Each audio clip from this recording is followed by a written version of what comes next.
네, 오늘 가장 핫한 인물이 아닐까 싶은데요. 우여곡절 끝에 열린 이혜훈 후보자 인사청문회 지금도 진행되고 있습니다. 오늘 청문회 시작부터 눈길을 끄는 장면들이 많았습니다. 후보자님 오늘 청문회 어떻게 임하실까요?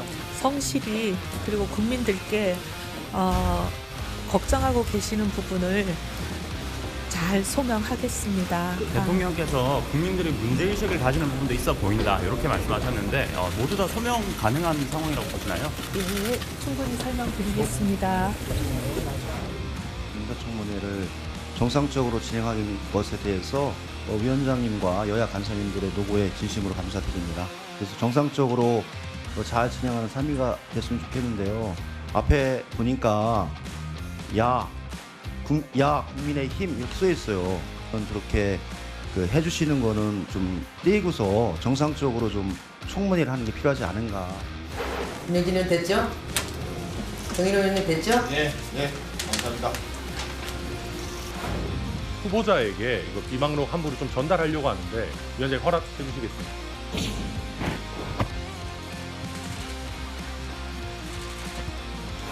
후보자님께서는 이 부분을 지금 이 자리에서 진입을 확인하시겠습니까? 이건 제가 작성하는 것이 아닙니다. 네, 알겠습니다. 그리고 저는 한글 파일로 이런 걸 만들지를 않습니다. 이것을 다 공개할 때 작성하지도 않은 제가 받는 여러 가지 피해에 대해서 말씀드리고 싶습니다. 예, 청문회 시작 전부터 갑질 의혹의 아주 핵심적인 멘트가 바로 저 야가 아닐까 싶은데 저걸 피켓을 붙여놨다가 민주당의 항의로 국민의힘 의원들이 떼는 모습을 볼 수가 있었고 천하람 의원과는 비망록에 이제 진위 여부를 놓고 공방을 벌이고 있는데 직접 전달을 하는 모습까지 볼 수 있었습니다. 이현정 위원님 오늘 청문회 이 장면들 좀 어떻게 보셨나요? 참 오랜만에 정상적인 청문회를 한번 보는 것 같습니다. 정상적인 청문회요? 네. 그동안 법사위, 과기방통위 이런 거 보다가 지금 이번에 재경위를 보니까 그래도 재경위의 여야 의원들이 그래도 정말 이 상식적인 분들이구나라는 생각이 들었어요. 네. 또 떼달라고 하니까 다 떼잖아요. 또 뭐 딴 데 같았으면 아마 안 그랬을 겁니다. 떼니 많이 하다 정회를 하죠, 보통. 정회하고 뭐 싸우고 뭐 서로 욕하고 했을 텐데 그러니까 이게 이제 정상적인 모습이에요. 사실 국민들이 바라는 모습도 저는 그런 모습이 아닌가 생각이 들고 오늘 저 인상적이었던 게 이 이혜훈 후보자가 도를 맞고라도 가겠다라는 이야기를 하더라고요. 그러니까 그동안 제기된 의혹들이 너무나 많지 않습니까? 그걸 그냥 맞고 가겠다는 이야기일 텐데 글쎄요. 참 오늘 여러 가지 제기된 저희가 좀 이따 이야기를 하겠지만 많은 의혹들 특히 오늘 같은 경우는 이제 자녀의 입시 비리 문제, 입시와 관련된 문제가 굉장히 집중적으로 거론이 됐습니다. 우리가 트라우마가 있잖아요.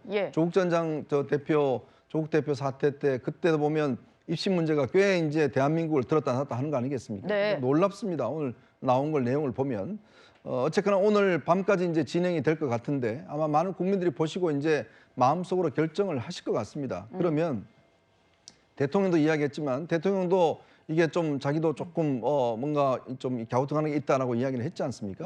그렇다면 오늘 청문회 결과를 보고 사실 이제는 좀 결정을 해야 될 시기가 다가온 게 아닌가 그런 생각이 듭니다. 지금부터는 저희가 청문회에서 나온 얘기대로 좀 많이 들려드릴까 합니다. 왜냐하면 백문이 불여일견이고요. 시청자 여러분들이 다 보진 못하셨을 것 같아서 핵심적인 답변들만 좀 준비를 해봤는데요. 자녀 얘기를 오늘 많이 했었습니다. 특히 이제 장남의 대학 입학 전형을 다자녀 전형에서 사회 기여자 전형으로 번복한 것을 놓고 여러 가지 공방이 벌어졌는데요. 어떤 장면이었는지 직접 들어보시죠. 장남이 연세대학교 경제학과 몇 년도 입학했습니까? 2010년도로 기억하고 있습니다. 2010년도에 연세대학교 입학 전형입니다. 어디에도 다자녀 전형이란 말이 없습니다. 다자녀라는 표현 자체가 없습니다. 이거 후보자 분명히 거짓으로 답변한 겁니다. 그렇죠? 2011년도에 가서야 연세대학교가 처음으로 다자녀 전형을 신설을 했습니다. 처음에 이제 그 질문을 받았을 때 저희들이 17년 전 일이라 정확하게 기억을 못했습니다.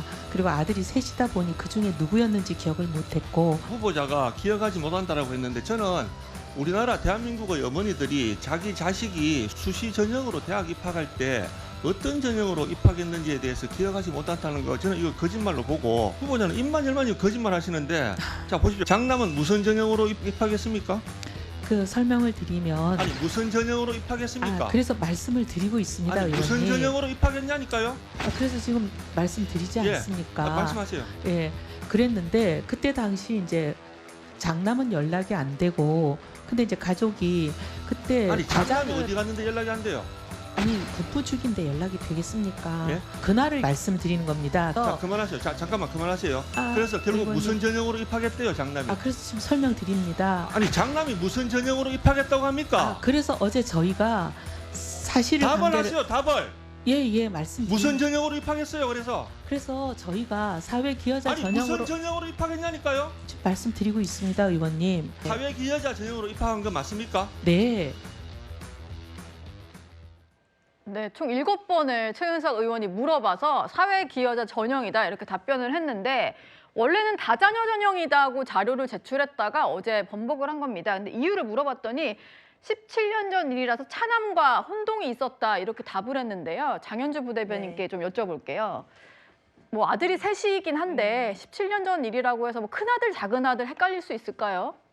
글쎄요, 뭐 이 부분을 국민들이 보시면서 저게 이제 헷갈린 일이냐, 혼동할 일이냐라고 질타하시는 분들 저 분명히 계실 거라고 생각이 듭니다. 예. 그렇기 때문에 후보자의 어떤 답변의 태도라든지 이런 부분에 대해서는 어느 정도 지적은 있어야 되겠다라는 생각은 듭니다.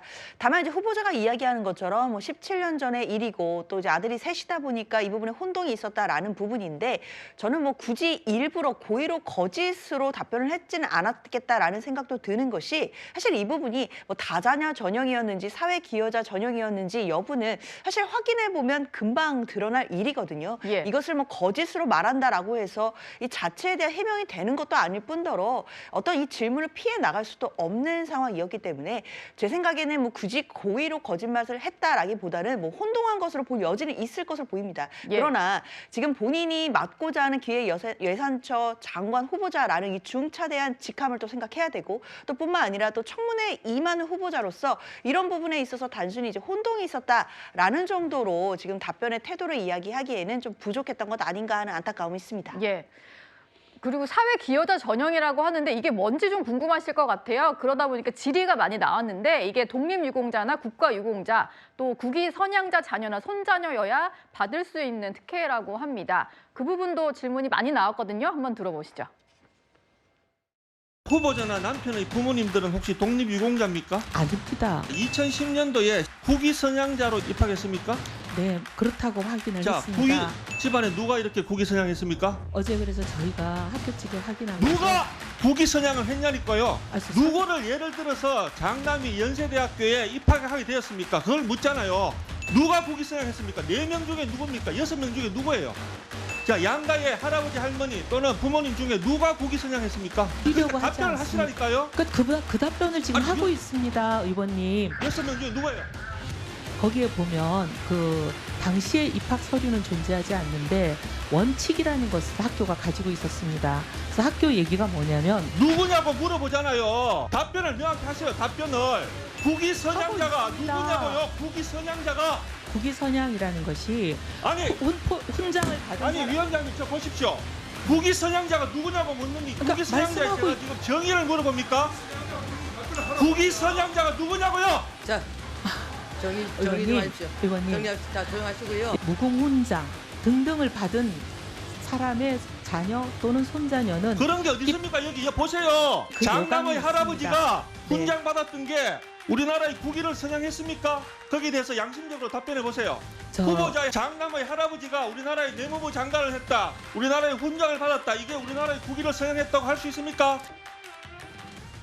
예, 최은석 의원이 답변을 못 들으니까 참 많이 격앙된 모습을 오늘 많이 보였는데 논란의 핵심은 이거 같습니다. 이제 이해운 후보자의 시아버지죠. 김태호 전 내무부 장관이 청조근전 훈장, 무궁훈장 이렇게 받았는데 이게 국위선양자의 손자녀에 해당돼서 아들의 입학에도 쓰일 수 있느냐 이런 질문이었는데요.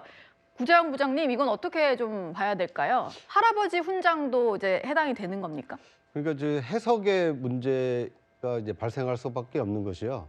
저것을 국위선양이라고 만약에 봐준다라면 예. 다수 국민들께서는 혹시 저것이 현대판 음서제도 아니냐 이런 음서제도? 오해를 하실 수도 있을 것 같아요. 예. 왜냐하면 음서제도가 과거에 이 고관 대작을 지낸 사람의 자녀는 이 관직에 나갈 수 있는 이렇게 특혜를 줬던 거 아닙니까? 예. 마찬가지로 할아버지가 이 고위공직자로 일해서 훈장을 받았다라고 해서 그 자녀나 손자가 만약에 좋은 대학에 쉽게 입학할 수 있다라면 이것이야말로 현대판 음서제도 아니냐. 만약에 이해운 후보자가 인사청문회를 통과해서 그 장관에 임명이 되면 그 손자도 지금 사회 기여자로 이 좋은 대학에 갈 수 있는 겁니까? 이거에 대해서 어떤 국민들이 이해를 하겠습니까? 예. 물론 고위공직자가 나라를 위해서 열심히 일했기 때문에 훈장을 준 것은 그 사람에게는 유효한 겁니다. 네. 그 가문에게도 굉장히 영광스럽겠죠. 그런데 그렇다라고 해서 만약 이 대학 입시에 특혜를 준다라면 너무나 많은 사람들이 특혜 대상이 될 수 있기 때문에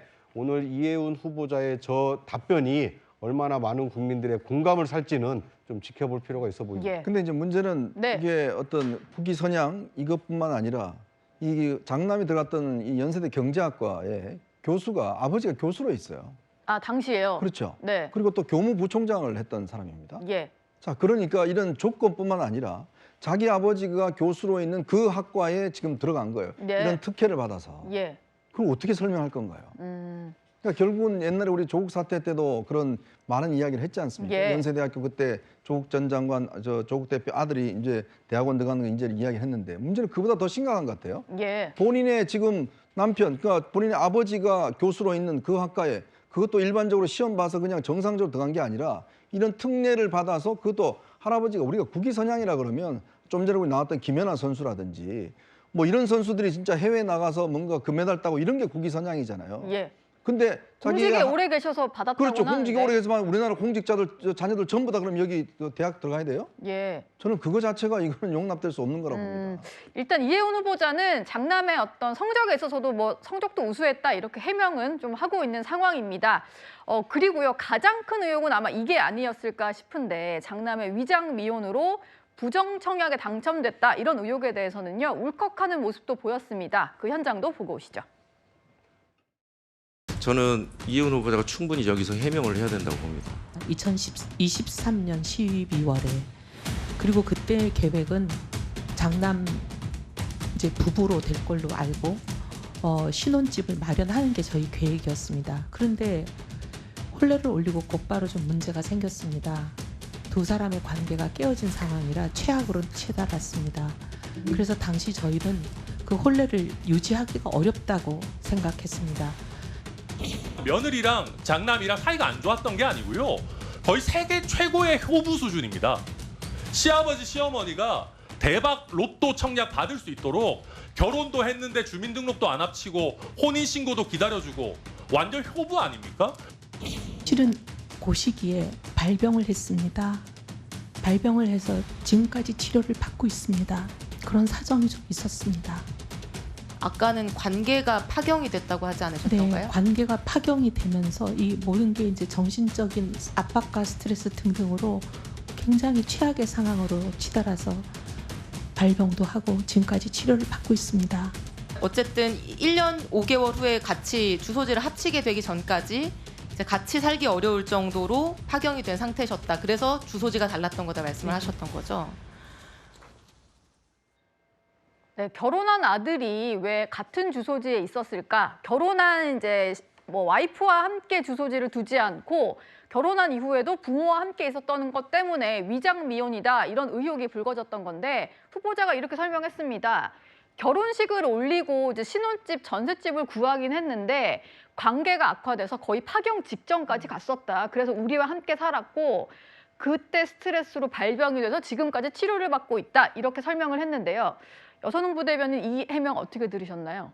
그러니까 장남의 그 혼인관계 뭐 파탄, 파경 이런 거랑 상관없이 사실은 오늘 또 나온 것 중에 저희가 좀 눈여겨봐야 될 게 하나가 있는데요. 예. 그러니까 지금 2023년 12월에 그 장남이 결혼을 합니다. 그런데 그 사이가 안 좋아서 이제 따로 살았다는 거잖아요. 네. 그러니까 7월 30일 날 그 이제 청약을 신청한 날이 7월 30일인데 이 청약 신청한 날 전후로 네. 그 용산의 신혼집에 그 이해운 가족의 일가가 모두 다 전입 신고를 합니다. 그러니까 이제 사이가 안 좋아서 파경 정도의 이런 그 파탄 정도의 수준의 이제 결혼 생활을 유지하고 있는 상황에서 예. 이 며느리가 살고 있는 집에 이 가족 5명이 모두가 전입 신고를 하거든요. 그렇다고 볼 때 이 혼인 관계가 진짜로 이게 파탄일 거냐, 그러니까 사이가 안 좋았냐, 네. 사이가 안 좋았는데 어떻게 이 5명이 다 한꺼번에 다 그 신혼집에 이사를 갔냐, 뭐 이런 이야기가 있을 수가 있는 거예요. 예. 그런데 지금 이제 그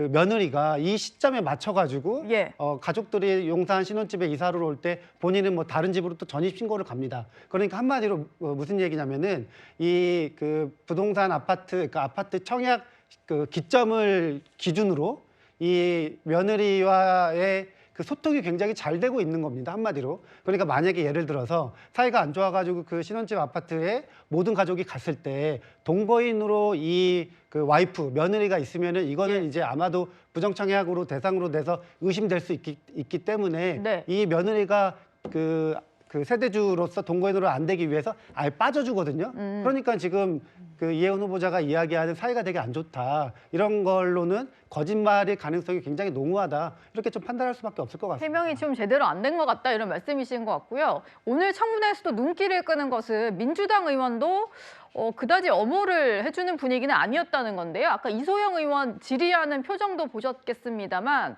해명에 대해서 꼬치꼬치 캐묻는 모습도 좀 볼 수가 있었습니다. 그리고 정의령 의원 같은 경우는요. 필요하면 아파트 포기하겠다는 답변을 끝까지 드러내는 모습도 저희가 볼 수 있었는데요. 구자영 부장님, 청문회 분위기 좀 어떻게 우리가 분석을 해야 될까요? 여당도 그렇게까지 엄호해주지는 않네요. 그렇습니다. 오죽했으면 여당 의원이 그 인사권자인 대통령이 임명한 장관 후보자에 대해서 문제가 있다라고 질타를 하고 그것을 어떻게 해결할 것이냐라고 이게 묻는 장면이 나오지 않았습니까? 저는 이혜원 후보자가 장관으로서 일하고 싶은 의욕은 얼마든지 있을 수 있다고 봅니다만 지금까지 제기된 여러 의혹에 대해서 많은 국민들이 납득하고 있지 못하다라면 예. 설사 장관에 임명이 된다 하더라도 그 장관직을 제대로 수행할 수 있겠습니까? 그 장관의 말 한마디 한마디에 얼마나 많은 신뢰와 힘이 실리겠습니까? 오히려 허울뿐인 장관을 할 것인지 아니면 국민들의 질타를 겸허히 받아들이고 이 자진 사퇴라는 결단을 할 것인지 지금은 이혜훈 장관 후보자의 이 결단의 시간이 온 것이 아닌가 하는 생각이 듭니다. 예. 이혜훈 후보자의 자녀를 둘러싼 의혹을 한번 살펴봤고요. 이번에는 오늘의 5위로 넘어가 보겠습니다.